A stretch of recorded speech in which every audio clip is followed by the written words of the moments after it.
Muito bem, ó, Inteligência Limitada, o papo é sobre mobilidade urbana. Mais de 25% das cidades são só estacionamento.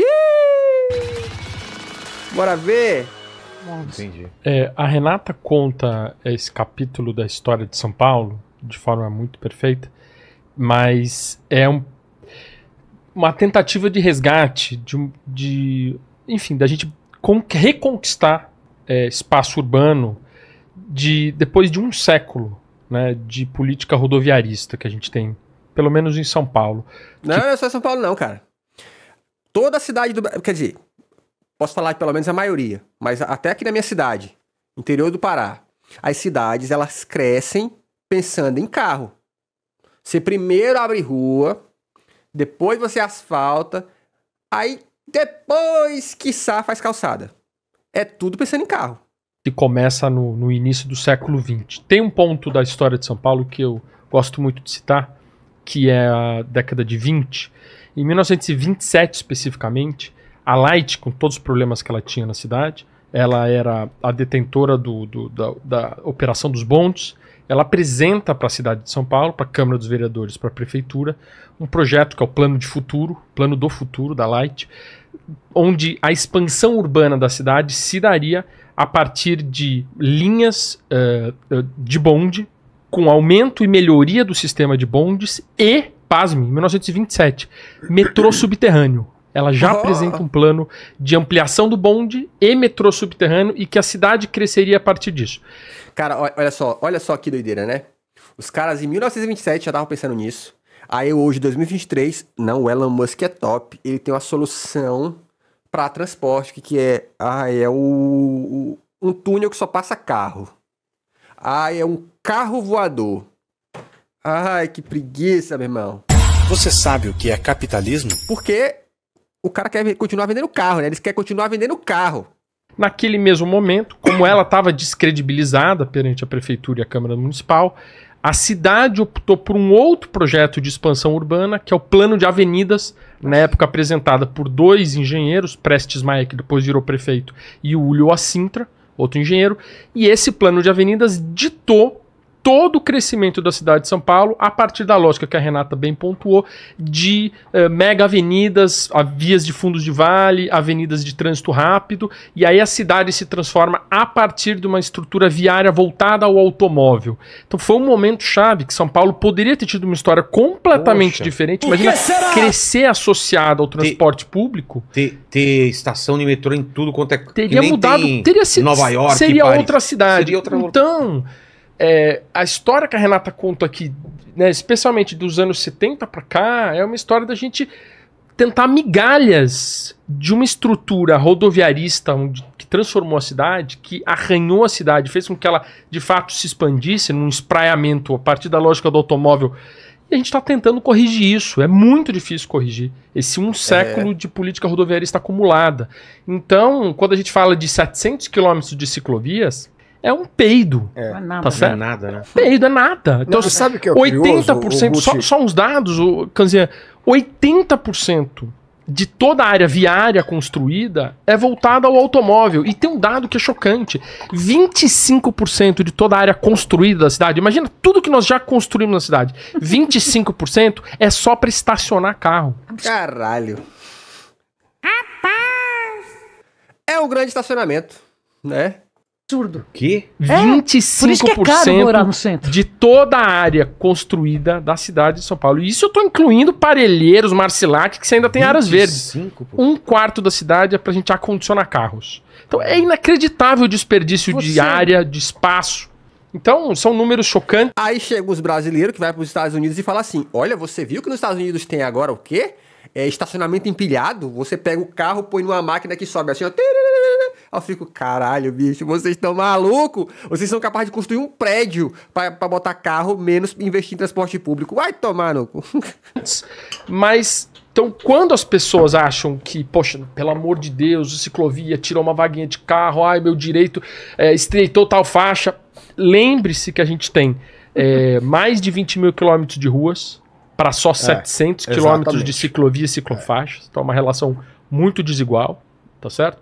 E lembre-se também que os automóveis ocupam toda essa área, locomovendo 1/3 da população. Exato. 1/3 das viagens, no máximo, são feitas em automóveis. E ocupam 80% do espaço público. E breca. Aí as pessoas ficam focadas no congestionamento. Como que resolve o congestionamento? Não tem resolução. Não tem.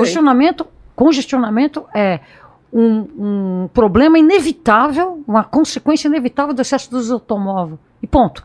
O que a gente tem que fazer é isolar do congestionamento a mobilidade ativa, né? Pode ser elétrico, o que for, as pessoas acessarem um transporte público que não fica afetado com o congestionamento.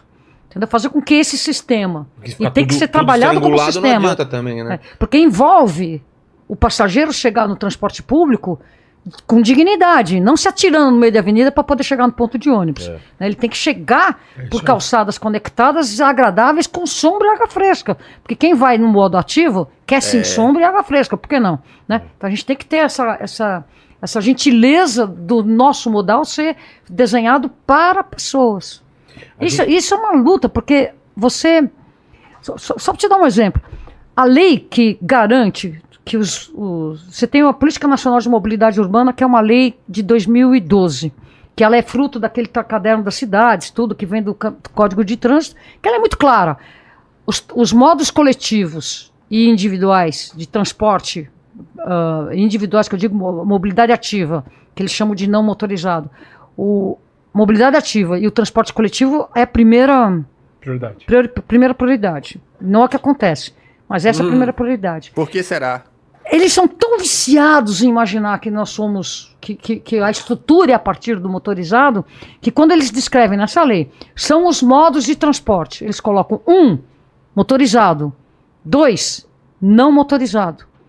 Aí eles vão falar, são os modos de transporte. 1, coletivo, 2, privado, né? Individual. Não, privado. Público e privado. Não, coletivo e individual. Coletivo e individual, tá certo. Coletivo é modos coletivos, ele fala público, né? Coletivo, público e individual. Então, veja bem, 1 é o mais importante. Na hora dele descrever o mais importante dos modos, ele coloca motorizado em 1. Tal é a retórica da semântica. E tem mais, nos chamam da maneira mais ofensiva de não motorizado. O que é? Fala assim, pô, Vilela, vamos lá, depois que a gente acabar aqui, a gente vai lá pro bar e vamos tomar um não álcool. O que é um não álcool? Não é nada. Não existe uma coisa que é não Aqui alguma coisa. Não álcool seria o que? Água, né? Suco. Não existe um não. Então, quando coloca 1 motorizado, 2 não alguma coisa, diz que a gente não existe. Para a ótica da semântica de quem redigiu a lei, que nos coloca no topo de uma pirâmide, que ele já coloca como não alguma coisa. Então é tão difícil a gente quebrar esse arcabouço de que o normal é o motor, o normal é a partir do automóvel, que a gente está sempre nessa clandestinidade. E ó, esses dias eu vi uma reportagem no SPTV do Rio de Janeiro, que os parlamentares do Rio de Janeiro, vereador, tá? Vereador, deputado, os caras compram sirene de polícia, mete nos carros e corta o trânsito. Na cara dura, mano. Aí a reportagem perseguiu os caras, foi lá perguntar por que você fez isso ali. Não, porque o trabalho do parlamentar é muito importante. Então nós temos que estar aqui nos horários. Mano, então de novo, estão um pouco se fudendo pro povo, mano. Da lógica da semântica. Parece pouco, mas eu que sou jornalista, que escolho muito as palavras que eu uso, é um castigo a gente ser não motor. Tá louco, sou.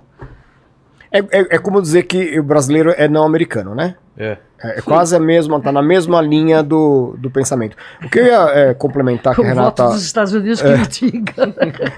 A Renata tá colocando aí, que eu acabei de vir de Hong Kong. Foi uma feira que aconteceu lá de eletrônicos, do qual tinha muito equipamento de mobilidade elétrica, né? Cheguei segunda-feira e já é a segunda vez que eu vou para lá, mas dessa vez eu consegui me locomover pela cidade como um turista de fato faz lá, né? E a preocupação com o transporte público lá é tão grande, tão desenvolvida, porque lá eles têm os bondinhos elétricos, né? Eu andei desses bondinhos que cruzam a cidade inteira. Só para você ter uma ideia, Vilela, tem bairro de Hong Kong que tem 20 mil pessoas ou mais por quilômetro quadrado. É uma loucura de gente lá. Tem, acho que só a ilha e mais uma outra parte lá tem quase a mesma população de São Paulo, da cidade. Não tem trânsito. Primeiro que todo mundo usa o bonde. É um negócio... E se não tem bonde, tem trem. Se não tem trem, tem metrô. A malha metroviária é gigantesca. As bikes estão presentes um pouco menos lá, porque lá tem um problema de ser muito Madeira. morro, né? Sei. Hong Kong ela é toda construída num morro. Então não tem muito mobilidade individual lá. E eu acho até que entendi que não tem tanto por conta do coletivo funcionar muito. Então as pessoas se locomovem de coletivo o tempo inteiro. Então me veio essa reflexão, Flui, por que que não tinha tanta bike lá, né? Eu vi, não tinha muito modal elétrico, nada, mas está explicado, no meu entendimento, por conta do transporte coletivo que funciona demais. Aqui a gente não tem nenhuma coisa nem outra, né? A gente não tem, a gente tem carro, e tem rodovia, e tem estrada, e tem tudo voltado para esse pensamento. Esse pensamento que vem da onde, tá? Não tem mistério não, tá? Pensamento dos Estados Unidos, tá? Que é um fetichismo americano. É de propósito, gente. É simplesmente de propósito. O transporte público no Brasil não funciona de propósito. Que é pro cara ficar puto e ir lá e comprar carro, comprar moto e essas coisas todas. Rodoviarista que vocês falaram aí. Então, essa questão, por mais que a gente tenha defendido aí uma resolução agora, ela é ainda ínfima, se você for analisar. Não adianta fazer uma resolução linda que resolve tudo, mas a gente não tem nem onde circular. Você só bloqueia os lugares onde você pode circular. A malha aonde a gente está liberado é pequena, tem até a possibilidade de vias até 40 quilômetros, né? Vias internas, essas coletoras, que a gente pode circular, mas você não tem nem onde circular nessas vias também, porque tem um monte de carro estacionado. Né? Então, assim, é muito complicado esse processo. A gente precisa realmente acho que pessoas com uma geração que vem aí, com um pensamento mais pró-mobilidade mesmo, para isso mudar. E a geração Y está se entregando. Foda-se, não vai ser nós. Continuar tomando essa frente aí para tentar reverter essa situação, porque é bem complicado para quem usa esses modais. E as pessoas que têm poder... Amigo, é isso aí, ó. A ideia de ter um carro não foi vendida apenas para o brasileiro como objeto de locomoção, mas como item de ascensão social. Quando montadoras começaram a enxergar o BR como lugar perfeito para sua produção, foi vendido também para a nossa população, ele como objeto de desejo, exato. Somado com o poder público de montar a cidade como voltada para o uso do automóvel. Totalmente, cara. Eu concordo com isso, gênero, número e grau. Isso é a verdade absoluta. O cara que tem um carro no Brasil, ele se acha. Presta atenção. É o que eu digo e repito. O cara que tem um carro no Brasil, ele nunca fala assim, não, porque é o carro. Ele sempre fala assim, não, porque o meu carro. Ele usa o pronome possessivo com uma volúpia que pouco se vê por aí. Se inscreve no canal, porque tem vídeo aqui todo dia.